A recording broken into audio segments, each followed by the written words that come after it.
Hari pertama di bulan November 2024, channel YouTube ataupun kanal YouTube Forex Indo Trade House kembali menyapa Anda sekalian di siang ini, terutama para traders, para pencinta trading, terutama di bidang emas ataupun trading gold.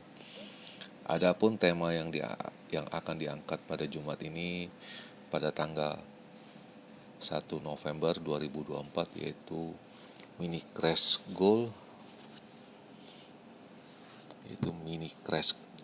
Jadi semalam terjadi semacam crash yang sedikit di bidang emas. Oke, baik.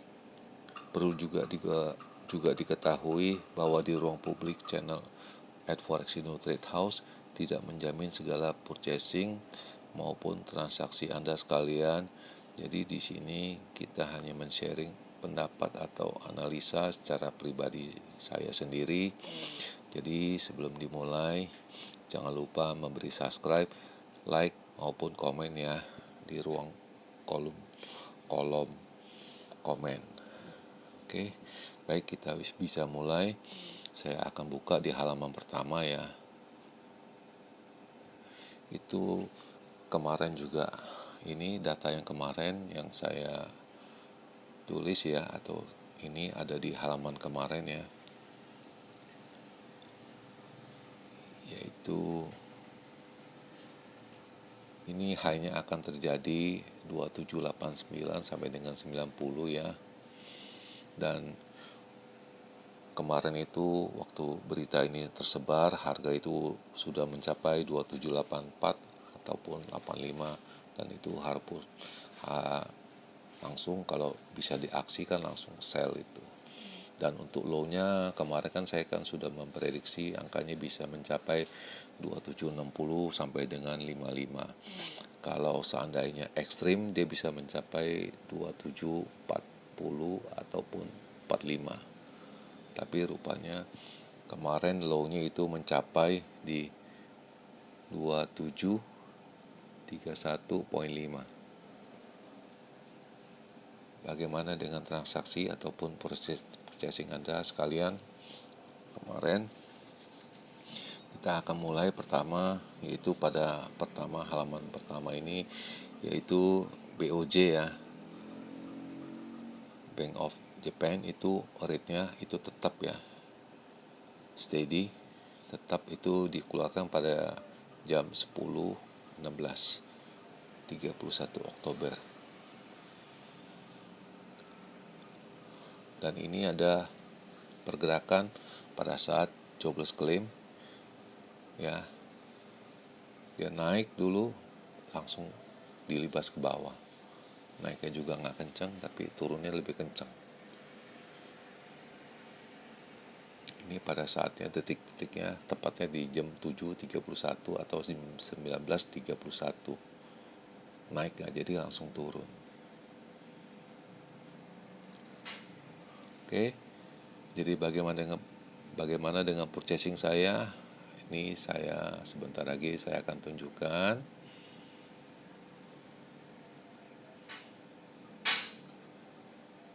Oke, saya pas aja karena angkanya sudah ketahuan ya.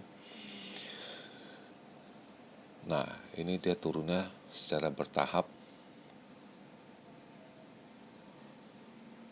Itu dari jam 7 sampai jam 20.49. Strike ke bawah, tidak ada baliknya tuh.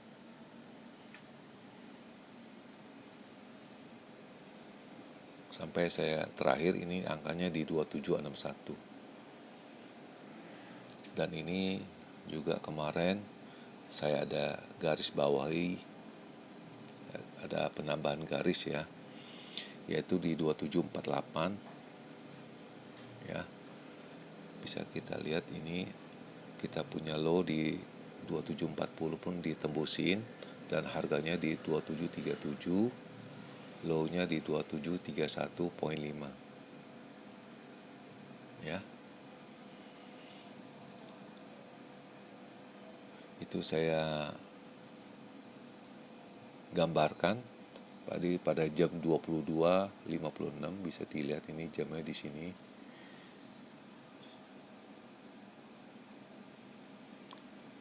Dan ini adalah purchasing saya pertama kali dia turun. Saya buang semua 3 ya, 3, karena saya udah pikir saya punya modal di 2770. Bisa dilihat ya, saya buangnya 3 di 2787, 2771 dan 2694. Jadi saya ada minusnya 700, saya ada cuannya di 750-an. Oke, saya punya BEP semua itu angkanya di 2770. Walaupun ini minus, kita bisa lihat di equity-nya di 7.600. Sedangkan saya punya modal, perlu juga diketahui, sudah ketahuan itu 7.200-an. Dan ini lalu pada jam 9.09 saya TP lagi semua di 2751. Kan lumayan ini untuk menambah equity saya menjadi 8 ribuan. Jadi selama ini hampir 2 minggu lah saya nggak ada posisi apa-apa ya. Ini ada 3 di 2670, 2674 dan 2688. Saya buang semua di angka di 2751 karena saya punya forecast itu kan sudah kelihatan ekstrimnya kan di 40. Makanya ada kesempatan ini saya ambil semua, jadi equity saya naik. Malah saya berbalik beli. Nah, ini bisa dilihat ini ya. Pada saat yang terakhir, ya. Nah, ini saya masuk beli lagi 2752. Nah, 2752 saya TP lagi di 2756. Kan lumayan 4 poin, hanya tempo sesaat aja, hanya sekian menit aja. Itu kan buat menambah saya punya balance. Lalu saya buy kembali tepatnya di jam 21.29 ya. Rupanya dia turun lagi. Saya beli lagi pada jam 21.41. Saya diamkan aja. Terus akhirnya saya pasang limit TP di 2748. Ya. Itu pada jam 00.30 bisa dilihat. Kalau saya masih bertahan, nah ini sekarang harganya di 2755. Karena saya nggak mau pusing, saya cari amannya aja. Ya, bisa dilihat.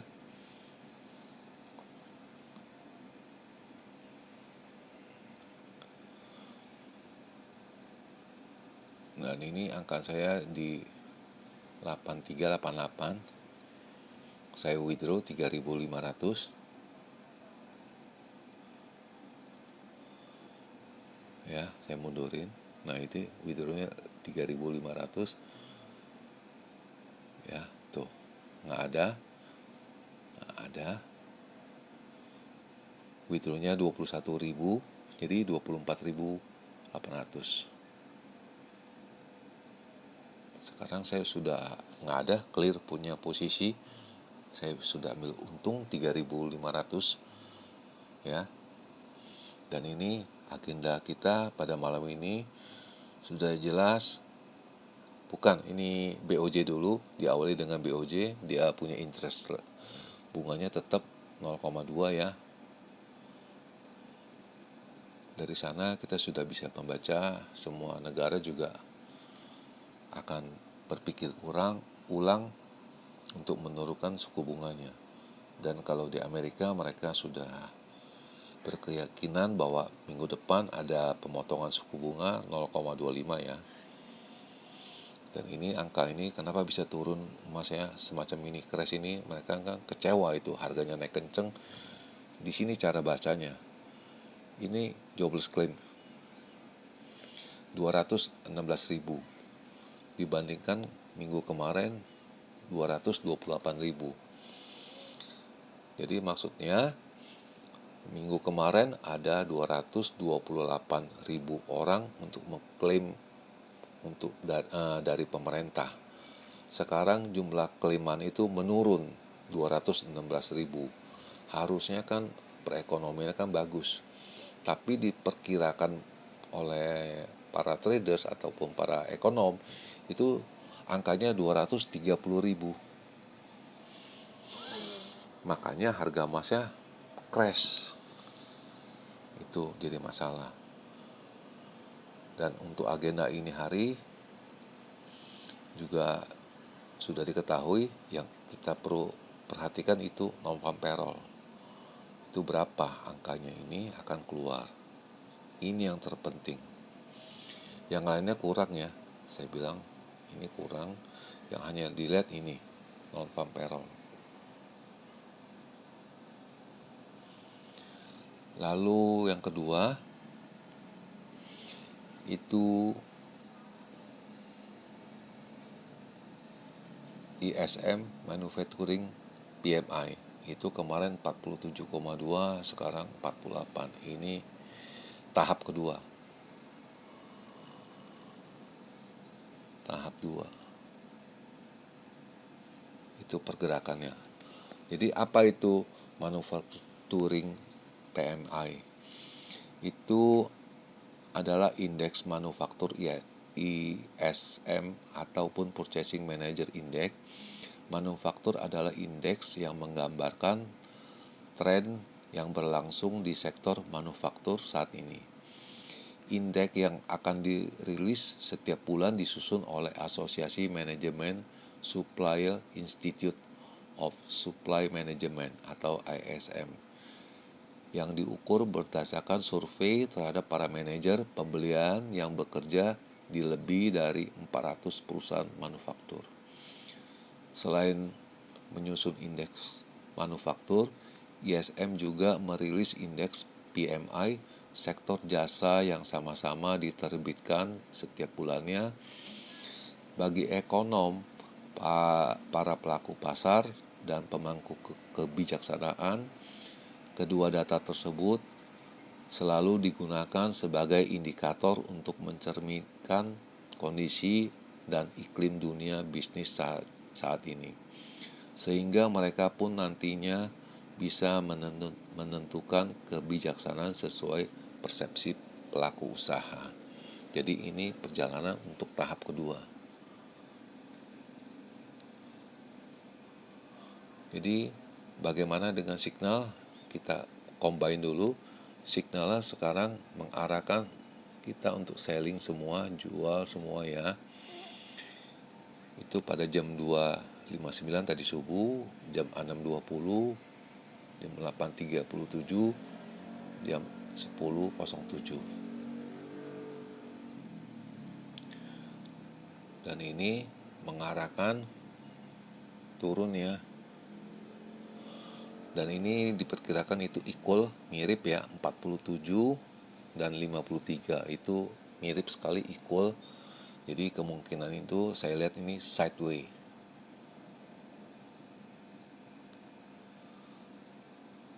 Lalu bagaimana dengan angka-angkanya? Angka yang tinggi di 2790 yaitu high kemarin. Yang di bawahnya di 2777, 2761 ya. Lalu untuk di bawahnya di 2732, 2725, 2717. Ini selling sama buying itu hampir mirip, equal. Dan yang kemarin juga sama, equal, tapi angkanya itu nggak masuk akal. Makanya ini yang masuk akal.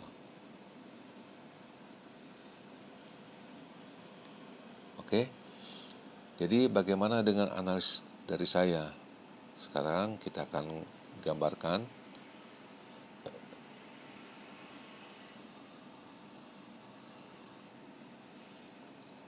Kita pakai H1.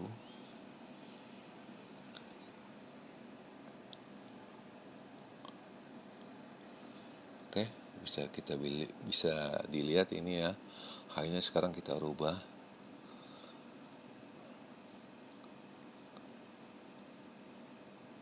Itu hanya itu paling topnya saya lihat sih sekitar di 2768 ya. Dan untuk low-nya ini ya, itu saya lihat sekitar di sini. Sekarang kita screenshot ya.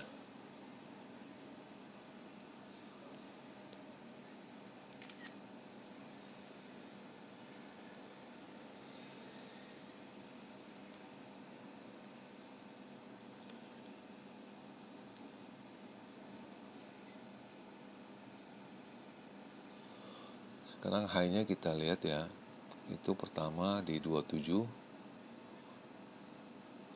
saya lihat tingginya, dan itu low-nya di 68, sampai dari 65 sampai 68. Dan untuk low-nya itu di 27, 42, untuk bottom-nya di 35, 27, 35. Itu kenapa bisa begini? Saya ada bimbang sedikit. Kalau dari analis saya, kalau pagi, maksud saya siang ini, dia akan naik ke 65, kita harus sell dulu nanti NFP. Kalau dia naik ya, siang naik ya, siang sampai NFP. Kalau kejadian saya akan sell, tapi kalau dia turun saya akan diam dulu, saya lihat dulu NFP-nya. Kalau siang turun di 27, di bawah 40 lah, sekitar 40 sampai 48, itu saya wait and see. Saya akan tunggu dari atas saya untuk sell. Oke, jadi sebelum mengakhiri perjumpaan hari ini, sekali lagi jangan lupa memberi subscribe, like maupun komen di channel Forexindo Trade House ini. Selamat siang, selamat menjalankan aktivitas Anda sekalian, para traders maupun purchasing Anda sekalian, dan selamat berweekend. Selamat siang.